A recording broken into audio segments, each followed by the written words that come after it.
The hall of the Celestial Concord shimmered with living crystal and hovering banners as delegates from 1,000 species gathered to witness an unprecedented moment. An alien queen had taken a human husband, and many believed it a political novelty rather than a union of equals. Queen Zyra of the Aurelian swarm stood radiant upon the dais, her bioluminescent crown casting soft light across her faceted eyes. Beside her stood Elia's ward, her human husband, unarmored and calm. Wearing only a simple dark coat that marked him as neither soldier nor noble, whispers flowed through the chamber like static. Humans were considered clever, but fragile, adaptable but weak, and many expected the queen to speak for him, as she always did. When the High Arbiter requested a demonstration of why this union should be respected by the Concord, a challenge issued thinly veiled in ceremony, Queen Zyra began to answer with practiced diplomacy, but Elias gently raised a hand, a small human gesture that stilled the queen herself. The chamber quieted in surprise, and for the first time since her ascension, Queen Zyra fell silent by choice, allowing her husband to step forward. Elias spoke softly, his voice unaugmented, yet it carried not through force but through focus. He did not boast of fleets or weapons, instead he spoke of endurance, of worlds where gravity crushed the careless and storms erased cities overnight. He spoke of humans adapting, surviving, and returning stronger. Many delegates listened politely, unconvinced, until the Arbiter signaled for a trial. A ceremonial construct of gravitic force rose from the floor. Designed to test champions of any species, it had humbled warlords and shattered exoskeletons. Elias stepped into the field without hesitation. The gravity intensified, pressing down like an invisible mountain. Several delegates turned away, expecting bones to snap. Queen Zyra's mandibles tightened, yet she did not intervene because she knew something they did not. And when Elias remained standing, muscles trembling but unbroken, the queen realized even she had underestimated the depth of his strength, and the chamber watched as a human refused to kneel. The gravitic construct continued to increase its force, calibrated to crush battle tanks and fold armored champions into the floor. Elias' boots cracked the crystal beneath him, but he stayed upright, breathing controlled, eyes focused. This was not brute strength alone. It was the culmination of a species forged under constant pressure. Humans evolved on a world that never apologized for its dangers, and Elias carried that legacy in every strained muscle. Queen Zyra watched with growing awe. Her species prized efficiency and calculated power, yet here was something raw and stubborn, an emotional resilience that translated into physical defiance. The delegates murmured louder now. Sensors confirmed the readings. The human was enduring forces that should have rendered him unconscious. The Arbiter attempted to halt the trial, fearing political fallout, but Elias raised his hand again, asking for it to continue. Sweat beaded on his brow, his breath came heavier, yet his stance widened, grounding himself as he had learned on Earth. He remembered mountains climbed, oceans crossed, and losses endured, each memory fueling him. When the construct reached its maximum threshold, Elias did not simply stand. He took a step forward, a single deliberate step that sent shockwaves through the field. The gravitic construct shattered, fragments dissolving into harmless light. Silence fell across the hall. Queen Zyra felt something she had never felt in centuries of rule, speechlessness, not from fear, but from profound respect. Her human husband had not displayed dominance. He had displayed resolve, and in doing so, he redefined strength itself. For several heartbeats, Queen Zyra could not speak. Her minds raced through probabilities and doctrines. None accounted for this. Her people believed strength was optimized, measured, controlled. Yet Elias had shown that true strength could be deeply personal and fiercely emotional. The Concord delegates shifted uneasily, their assumptions cracking as surely as the gravitic field had. Elias turned back to his wife, offering a small, tired smile, not a victorious grin, but a reassuring one, as if to say he was all right. That gesture struck the queen harder than any display of force. She descended from the dais and placed a clawed hand over his heart, feeling it pound steadily, power tempered by compassion. When she finally addressed the hall, her voice lacked its usual calculated cadence. It carried honesty instead. She spoke of humanity not as allies or assets, but as partners. She spoke of a strength that did not seek to dominate the galaxy, but to protect what it loved. Many delegates listened in stunned silence, realizing the implications. an empire allied to a species that refused to break. The Arbiter formally recognized the union as one of equals. The Concord recorded the event as a turning point. Yet for Queen Zyra, the moment remained intensely personal. Her human husband had reminded her that even a queen could still be surprised, humbled, and inspired.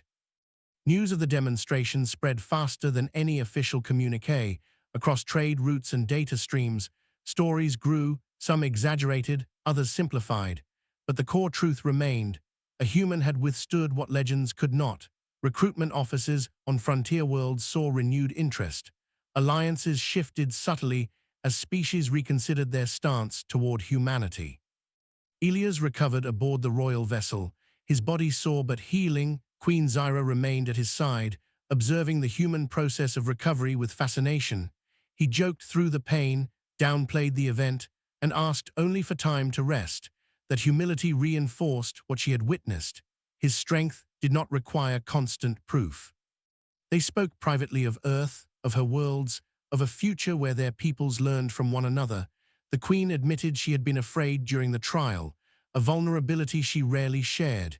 Elias admitted he had been terrified too, and they laughed together, a shared release that bonded them further.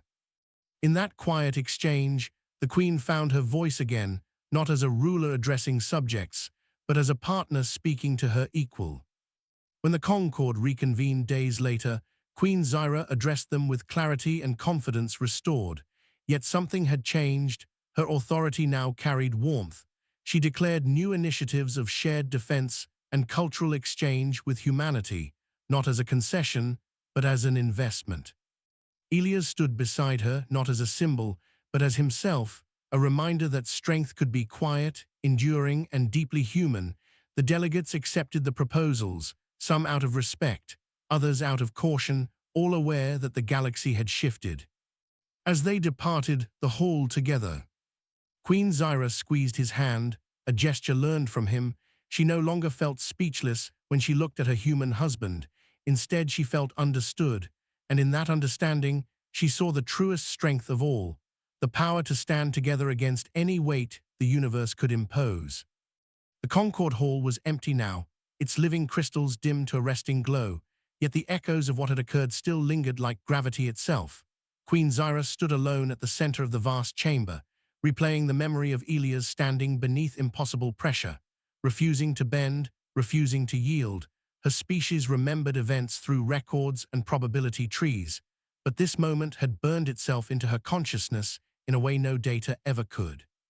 For the first time in her long reign, she questioned the foundation of power as her people defined it.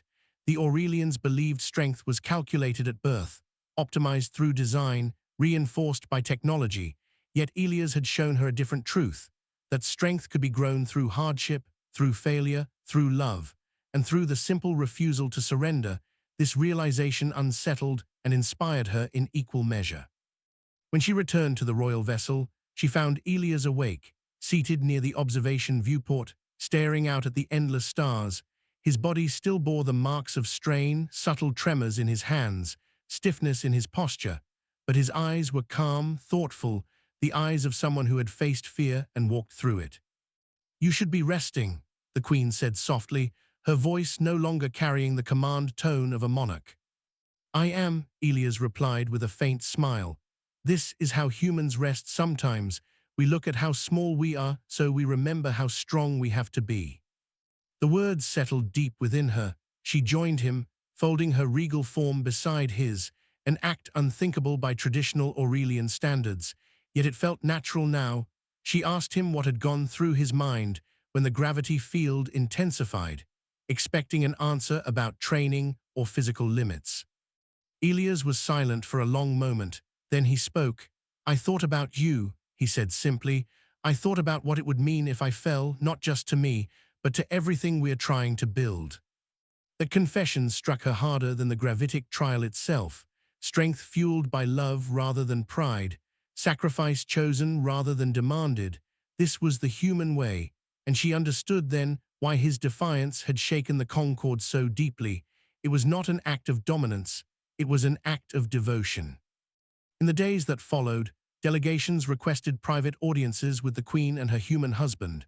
Some sought alliances, others reassurance. A few arrived with barely concealed fear. The image of a human standing against impossible force had disrupted centuries of galactic hierarchy. Elias attended when his strength allowed, speaking calmly, never threatening, never boasting. His mere presence carried weight now. One such delegation came from the Carix Dominion, a species renowned for conquest and physical supremacy. Their warlord stood towering, armored, and visibly impatient. He demanded to know if all humans possessed such strength, implying preemptive action if they did. The hall grew tense. Elias answered without hesitation, "Not all humans can do what I did," he said, "but all humans can endure more than you expect, and when pushed, we stand together." The warlord laughed at first, a harsh metallic sound, until Queen Zyra spoke, her gaze unwavering. "You witnessed one human," she said. "Imagine billions shaped by the same world, the same gravity, the same refusal to break." The laughter died instantly, the delegation departed soon after, and another potential war faded into silence. Privately, Queen Zyra reflected on how Elias wielded strength differently from any ruler she had known. He did not seek to intimidate, yet fear followed him. He did not demand loyalty, yet it grew around him naturally. This paradox fascinated her, and she began to reshape her governance, introducing resilience training inspired by human methods, controlled adversity rather than artificial ease. Her advisors resisted at first, but results spoke louder than tradition. Aurelian citizens exposed to hardship adapted, grew more independent, more creative, less reliant on rigid optimization. Slowly, subtly, Elias' influence spread through an empire without him ever issuing a single command. One cycle later, a crisis emerged at the edge of Concord space. A collapsing star threatened to tear apart several inhabited systems. Evacuation alone would not suffice. A stabilizing array had to be deployed manually within a lethal gravity well. Drones failed instantly. Engineered champions refused the mission after calculating survival odds. Queen Zyra knew before the council spoke who would volunteer. Elias stood before she could object, placing a hand over hers. "I won't do this alone," he said. "Humans never do." A joint task force was assembled, humans and Aurelians side by side. The mission was brutal, gravity crushed vessels, time warped unpredictably, yet the humans adapted on the fly, improvising, enduring, pulling their allies through moments that should have been fatal. Elias led from the front, not because he was strongest, but because he refused to leave anyone behind. When the array finally stabilized the star, saving millions, the surviving Aurelians looked at humanity with something new in their eyes. Not awe, not fear, but trust. After the mission, as Elias lay recovering once more, Queen Zyra addressed her people in a broadcast that spanned her empire.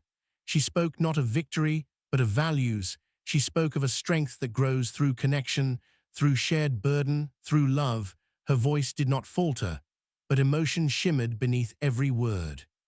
"My human husband," she said, "did not render me speechless because he was powerful. He did so because he reminded me that strength without heart is hollow, and endurance without purpose is meaningless." Across countless worlds, Aurelians listened, humans listened, and other species listened too.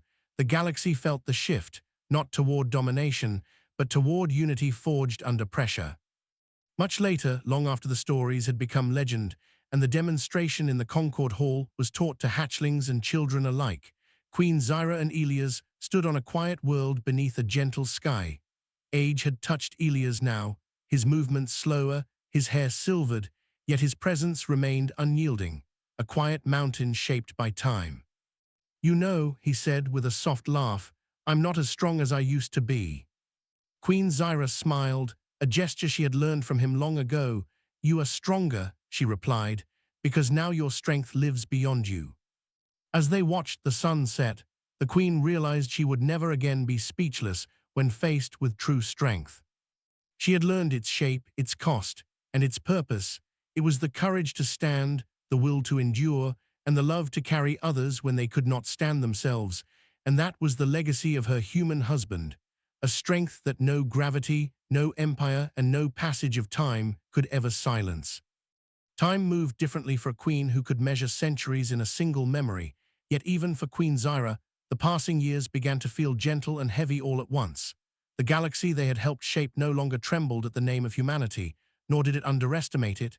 Humans had become anchors in coalitions, mediators in conflicts, and first volunteers when disaster struck, not because they were commanded to be, but because endurance had become their language.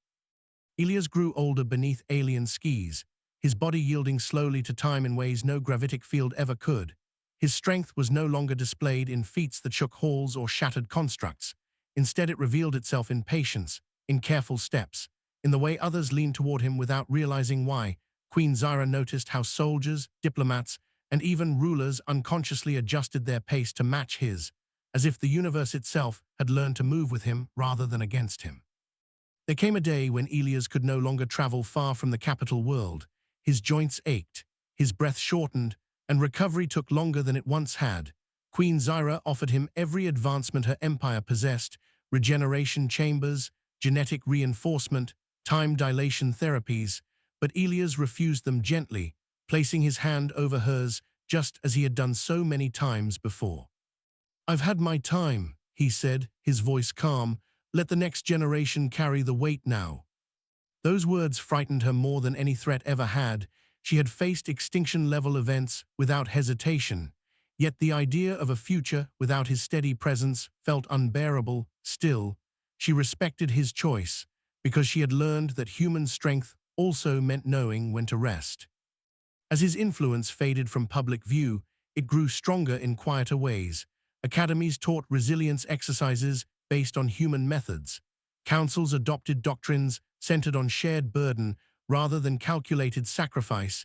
Even the Aurelian hatchlings played games inspired by Earth myths, pretending to stand against impossible storms and laughing when they fell, only to stand again.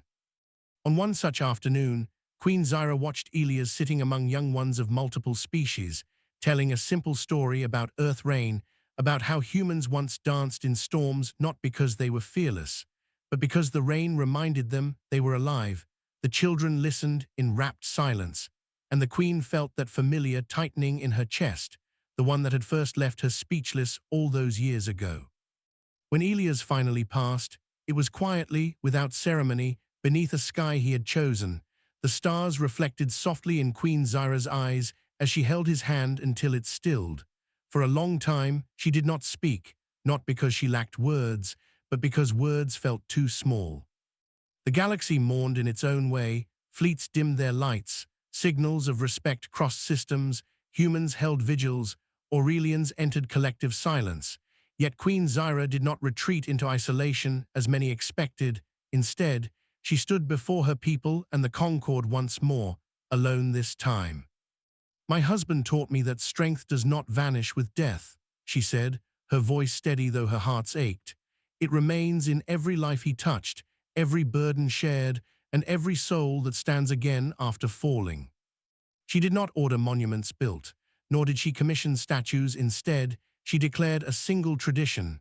Once every cycle, representatives of every allied species would face a controlled trial of endurance together, not to compete, but to support one another through it, to feel the weight, and to remember why they stood. The first trial was difficult. Many failed, some wept openly, yet they helped each other rise. And when it ended, something shifted once more, a shared understanding, a quiet bond that echoed Ilias' legacy far more clearly than stone ever could. In her private chambers, Queen Zyra kept one simple human object, a worn piece of fabric from Ilias' coat, its fibers frayed by time and trials. She would hold it during moments of doubt, feeling grounded, reminded that even the strongest forces could be endured with enough heart. As centuries passed, the story of the alien queen and her human husband changed with each telling. Some focused on the gravitic trial, others on the star-saving mission. But those who listened closely understood the deeper truth, that true strength was never about standing alone beneath impossible weight. It was about choosing to stand so others would not have to. And so, whenever the galaxy faced a moment where the pressure felt too great, where surrender seemed logical and endurance seemed foolish, someone would always remember the quiet human who once refused to kneel. and in remembering him, they would stand again, carrying forward a strength born not of power, but of love, endurance, and an unbreakable human heart.